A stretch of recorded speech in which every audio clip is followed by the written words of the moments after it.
Today's episode is all about dating and relationship expectations. And if you are in a relationship or you're dating and you're thinking, well, what are needs? Do I have needs? Or getting really attached to what you think your needs are and you're questioning, is this reasonable? You're not sure, then honey, this episode is for you because I have a lot of thoughts and feelings around expectations in dating and relationship. And make sure to hang to the end because I'm going to share what I think are really solid expectations that you can and should have and have in your mind as you're navigating, dating, or in your relationship. All right. So if you're new here, P.S., my name is Claire. I'm your host, and I'm a relationship coach who loves helping high achieving girlies who are overthinkers. Maybe you tend to catastrophize or wait for the other shoe to drop. And that's even when they're good. That person's doing good things, but you can't help but make that worst case scenario happen in your head. If that's you, then you're in the right place because I guarantee that you want to be a better partner. Whether you're in a relationship now or you're dating and you want the next relationship to be better, then that all starts with you being better. And if you're listening to this podcast, then that is you. And if you know other girlies that could benefit from this message, then it would be so helpful to leave a 5-star review, whether you're listening on Spotify, Apple, YouTube, leave a comment. It means so much when I get those 5-star reviews. So thank you in advance for doing that and helping a girl out. So let's dive into it because this is certainly what I was experiencing, and I want to start with this because I just want you to learn from my mistakes, essentially. And I was dating a wonderful guy. This was my husband, pre-Craig, PC. And he was seriously so great. We met on Tinder, and he was so smart and funny and had a great job and was on top of it and communicative. And so he was in touch with his feelings and all of these great things. And I had this expectation. Things were going great. We're going on dates, we're having sleepovers, and it's really progressing really well. But in my mind, I had an expectation that we should be at a certain point in the relationship. I was really clear that everything's going so great. WTF, what's going on? Why isn't he moving things forward? I really was caught up on this expectation that he should be making things official and we should be together. And so I decide, because I was really hell-bent on this expectation that we should be at a certain spot in a relationship, that we meet for coffee or lunch or whatever, and I basically lay it all out. And I just remember sitting down and just really getting clear that I wanted this thing with him, I wanted to move forward. And now looking back, I can totally sense, because at the time I was also in sales, and I was really trying to sell him on it. And I could feel him in that conversation pull away. He just was icked out because I was being salesy. I was trying to sell myself because I had this expectation that we should be moving further along and we should be official. And this is the thing with expectations, is that we often miss out on good things right in front of us because expectations can be about the future. They can be about what's not even here right now. And so when we get attached to expectations, there's a lot of contraction. We get narrow vision. We get tunnel vision when it comes to the situation. We can't actually see what's developing or what's growing, because in that moment when I was attached to that expectation that we should be moving forward, I couldn't actually zoom out and take a step back and see, oh, he is moving in this direction. I just want it faster. I'm expecting something. I'm attached to it. So I ruined it. Straight up, I ruined a good thing because I couldn't actually hold myself and in the patience of and trusting that things were growing. So I just want to say that first and foremost and lay that out there, because our expectations can absolutely detract us from good things developing. This is a good analogy, but taking brownies out at 5 minutes in, the brownies are cooking. There's nothing wrong with the brownie. Yeah, I know that you want the brownie, but don't take it out and poke it and jiggle the pan. The brownies are cooking. It's fine. And so for me, it was now looking back, a deeper wound around not trusting. I didn't trust myself. I couldn't trust the process.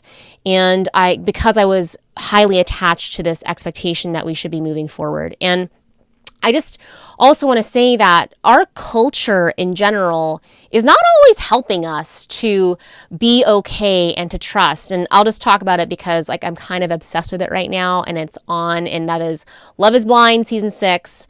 And I just want to highlight, I know I made another episode about this, but the relationship between Jimmy and Chelsea is just, this is like the 2 episodes that come before the wedding announcements, etc. And there are a lot of expectations that Chelsea has. And by the way, I love her. She's awesome. I totally love her because I've been there. No hate to her, but there are a lot of expectations that she has. I mean, one expectation, for example, is that, oh, he's working from home. Maybe he can just pay more attention to me. And this is a great example of how our culture, because Chelsea didn't just, I guarantee there's more wounds underneath what's showing up, and we only get what the TV shows us. But when we have culture, popular culture, TV shows, movies, the internet, TikTok, I'm sure that's how we connected, or Instagram, we see these things that people are showing us, these highlight reels, literally reels, highlight reels, that it should look like this. He should meet you at the airport with 24 roses every time, that person should fill in the blank. Okay.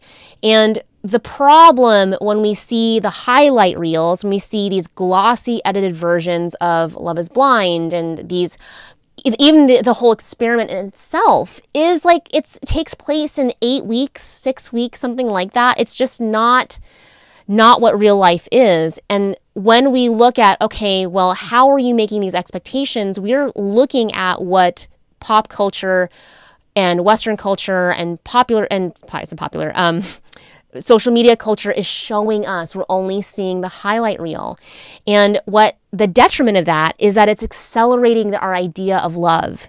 All right. People don't just meet in a cardboard box. They're not making cardboard. They're very fancy, beautiful Love is Blind cardboard boxes. All right. They've got lights and everything, but that is not real life. You don't just meet somebody and we can't see their face, and we're accelerating, and we're dating for 3 hours, 4 or 5 hours at a time in a situation that's just, it's not real life. And so we're looking at what quote unquote love should look like, but we're not really looking at what love should look like. We're only looking at the highlight reel.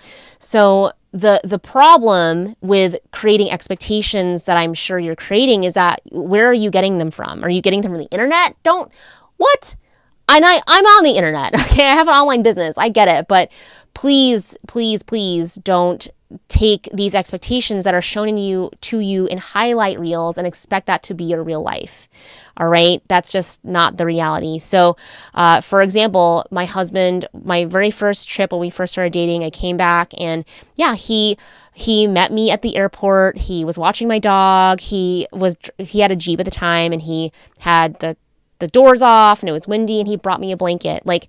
If I had been hell-bent that, okay, he needs to meet me with flowers, I would have been so attached to, oh my gosh, he didn't bring me flowers, that I would have missed out on, he brought me a blanket so I could keep my feet warm because it's windy in the Jeep. You know what I mean? So be really this goes back to my first point. We miss the good things that are in front of us when we're attached to expectation. All right. So one more thing that I want to say about this, and this is something that I do with all of my one-on-one clients and in my group programs. This is so, so critical. So perk your ears up, all right? In the Confidence Code, one-on-one coaching, we go through this, and that is focusing on who that person's being and not what they are doing for you, all right? Who they are being versus what they do. And I guarantee if you're listening to this or you've been following me for a while, you can do incredible things, right? I'm talking to you if you are highly successful, you are climbing the corporate ladder, you're an entrepreneur, you're reaching success in that career business aspect. All right. That's a great place when our doingness, our productivity can be really beneficial, arguably to an extent, because burnout is a real thing.